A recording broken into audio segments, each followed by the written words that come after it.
झिंझिण्यांपासून त्वरित आराम मिळवा सेन्सोडाइन रॅपिड रिलीफ बरोबर.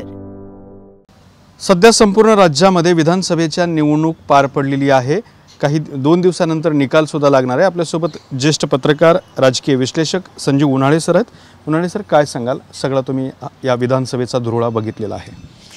एकंदर सगळी निवडणूक जर लक्षात घेतली तर महायुती आणि महाआघाडी यांच्यामध्ये कशमकश या निवडणुकीमध्ये पाहायला मिळतोय. आणि 2 गोष्टी याच्यातली महत्त्वाची आहे की फडणवीसांनी असा दावा केलेला आहे की ज्यावेळेस मताची टक्केवारी वाढते त्यावेळेस भारतीय जनता पक्ष सत्तेवर येतो. परंतु आत्तापर्यंतचं जे ऑब्झर्वेशन आहे की ज्या वेळेस मतदानाची टक्केवारी वाढते त्यावेळेस परिवर्तन घडतं किंवा विरोधक तिथे येतात. परंतु या निवडणुकीला 2 गोष्टींचा अपवाद आहे आणि त्याच्यामुळं म्हणजे फडणवीसांच्या म्हणण्यात आपण असं म्हणू की तथ्य आहे. एक पहिलं असं की जी टक्केवारी वाढली ती बहिणींची वाढली आणि त्यामुळं बहिणींचं सगळं मतदान हे आम्हालाच झालेलं आहे असं त्यांची भावना आहे. आता याला काहीही फारसा अर्थ नाही, कारण बहिणी सगळ्याच्या सगळ्या त्यांना मतदान करत असतील असं मला वाटत नाही. आणि बहिणी स्वतःच्या विचाराने मतदान करतील की 7,500 रुपये मिळाले चला आपण मतदान करू असंही नाही. त्याच्यामध्ये सगळ्या घराचा विचार त्या ठिकाणी घेतला जातो आणि त्या विचारावर आधारित महिलांचं मत बनतं. तेव्हा भावांची मतं देखील यावेळेस फार महत्त्वाची त्या ठिकाणी ठरतात. आणि भावांची मतं आपण जर पाहिली तर ती बऱ्यापैकी म्हणजे एक समाजच घटक हा युतीच्या विरोधात होता. म्हणजे स्पष्टपणे सांगायचं झालं तर मराठा समाज हा त्यांच्या ह्याच्यात होता. तेव्हा यामुळं मराठवाड्यामध्ये तरी बहिणींचं मतदान झालं म्हणजे आपल्यालाच मिळालं असं काही नाही.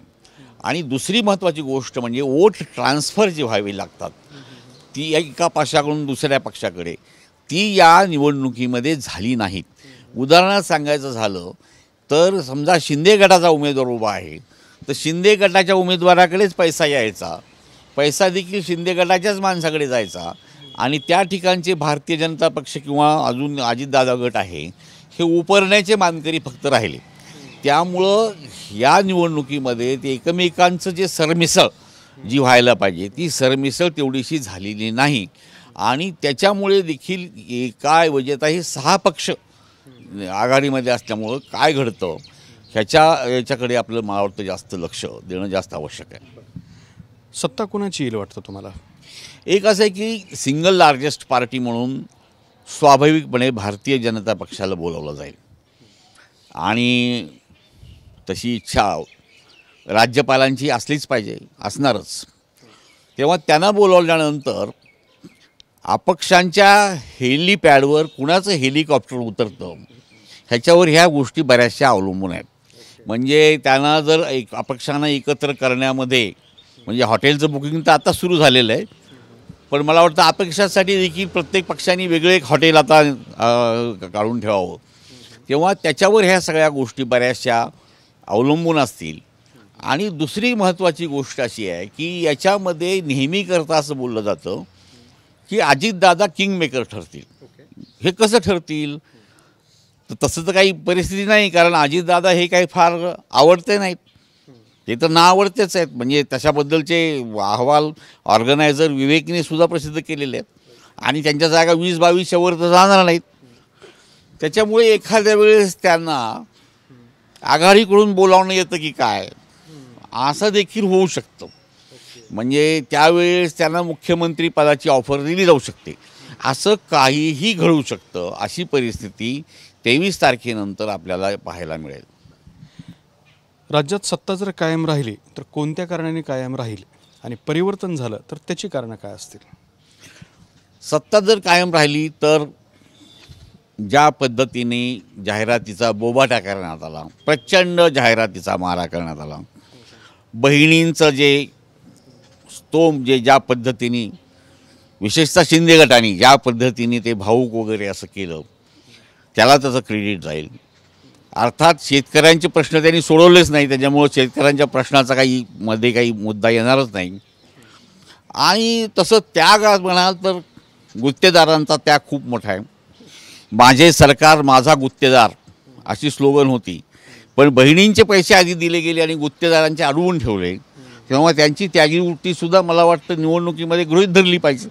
तेव्हा या सगळ्या दृष्टीनं युतीची जर सरकार आलं तर त्याचं क्रेडिट हे बहिणींकडे जाईल असं दिसतंय. महत्त्वाचा प्रश्न, मराठवाडा, विदर्भ आणि मुंबई हे भाग यंदा सत्तेची गणिते ठरवण्यात महत्त्वाचे असतील वाटतंय का? येस, याच्यात असं आहे की विदर्भ हा तिथला मोठा पट्टा, हा विदर्भाचा, जिथे थोडाफार काँग्रेसचाही प्रभाव आहे आणि भारतीय जनता पक्षाचाही प्रभाव आहे.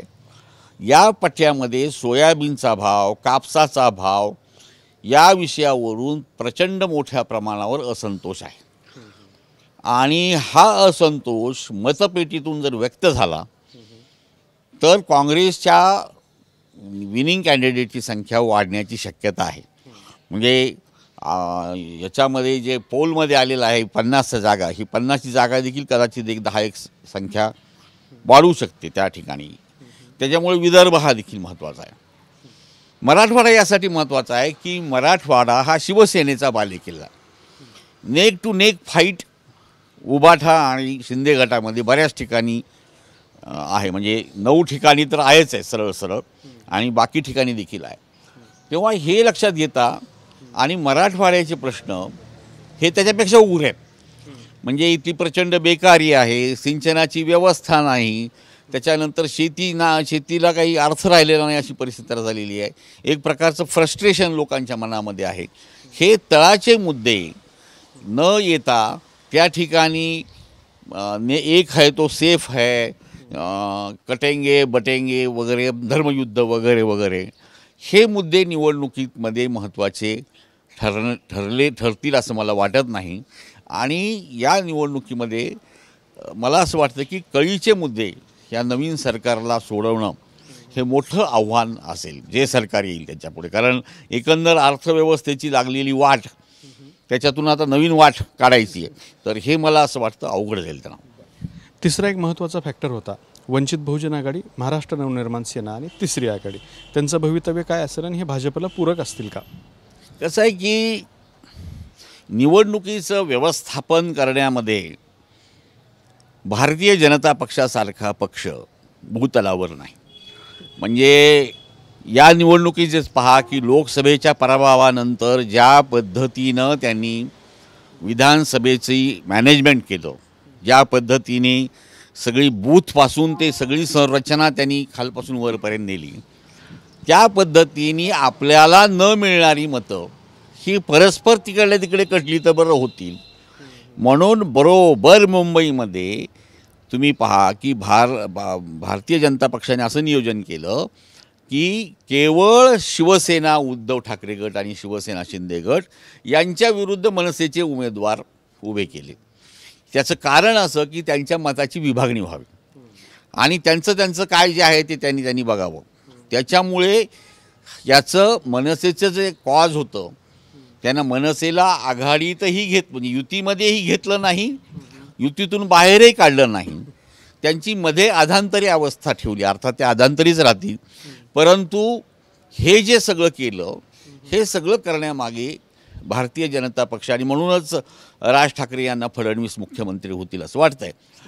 दुसऱ्या बाजूला वंचित जी आहे हा एक अद्भुत असा पक्ष आहे. म्हणजे दरवेळेला त्यांना बी टीम असं म्हटलं जातं, पण आपण बी नाही बाबा, ये म्हणू त्यांना. पण प्रत्येक ठिकाणी त्यांचे उमेदवार हे निवडणुकीमध्ये उभे केलेले आहेत. एक गोष्ट खरी की कुठलंही जातीय गणित ठेवून किंवा केवळ दलितच असावा असं नाही, अशा प्रकारे जरा थोडं निरक्षर भावाने त्यांनी उमेदवार दिलेले आहेत. तेव्हा त्यांचे काही उमेदवार हे निवडून येण्याची शक्यता आहे. म्हणजे जसं की आता उदाहरण जिंतूरमध्ये ते नागरे म्हणून जे आहे ते वंचित कुडगे आहेत, ज्याला कुठे जागा मिळत नाही, जगी जास्त कोणी नाही, म्हणजे युतीमध्ये नाही, आघाडीमध्ये नाही, ते असं वंचित आहे. तर त्याप्रमाणे ते वंचितकडे गेलेले आहेत. तर अशीच जरा थोडीफार लॉटरी काही जणांची लागू शकते, पण काही जणांचीच लॉटरी लागू शकते. पण ही देखील व्यवस्था जी आहे ही भारतीय जनता पक्षाने केली, कारण त्यांना भारतीय जनता पक्षाकडे आंबेडकर येऊ शकत नाहीत आणि मोठ्या मोठ्या मागण्या केल्यामुळे काँग्रेसबरोबर जाऊ शकत नाही. त्याच्यामुळे त्यांचा हा एक स्वतंत्र बाणा हा राखला गेला आणि तो असाच निवडणुकामध्ये राहील. तिसरी आघाडी? तिसरी आघाडी ही अगदी म्हणजे त्याला काय म्हणावं की त्यांचं लोकल जे प्रेशर आहे तेवढ्या लोकल प्रेशरपुरतं राहील. म्हणजे याच्या 2-3 जागा, त्याच्या 2-3 जागा, त्याच्या 2-3 जागा असं करून एक 8-10 जागाची गोळाबेरीज ते करतील आणि त्यांचा देखील एक बार्गेनिंग ग्रुप या निवडणुकीमध्ये राहील.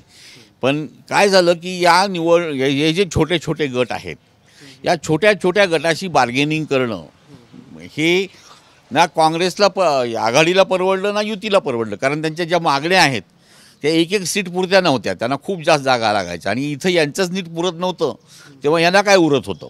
असा सगळा प्रश्न असल्यामुळं मला असं वाटतं की त्यांच्या जागा राहतील पण फार थोड्या प्रमाणावर राहतील. जसं असं विरारमध्ये एखादी जागा त्यांना ती दरवेळेस येतेच निवडून, एखाद दुसरी जागा तशी येणार त्यांची ती. म्हणजे त्याच्या पद्धतीने बच्चू कडू एखाद दुसरी जागा त्यांना मिळेल, अशा पद्धतीने एखाद दुसरी जागा येईल.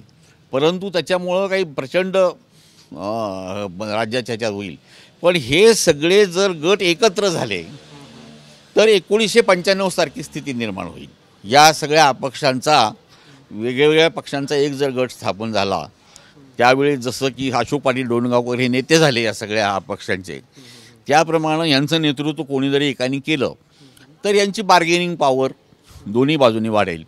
पण आता हे अर्थात येणारा काळ म्हणजे लवकरच आपल्याला कळेल. तर हे होते ज्येष्ठ पत्रकार, राजकीय विश्लेषक संजीव उन्हाळे सर. कॅमेरामन हर्षल निकमसोबत दत्ता कानवटे, TV9 मराठी, छत्रपती संभाजीनगर. झिंझिण्यांपासून त्वरित आराम मिळवा सेन्सोडाइन रॅपिड रिलीफ बरोबर.